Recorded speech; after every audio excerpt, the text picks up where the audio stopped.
சுடுறோம் bro. எங்கேயோ போகுது bro. அதனால கேடி ப்ரோ பார்க்கல. பார்த்துதான் நான் ரெக்கார்ட் பண்ணிருக்கேன்.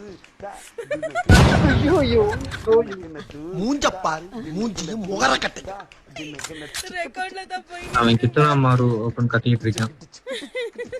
ப்ரோ போங்க ப்ரோ. Worst bro. ஒரு புல்லட் கூட பண்ணல ப்ரோ. சரி, நான் செவனே தானா போய்க்கிருந்தேன். யாரு வம்பு தும்புக்காச்சும் போனனா?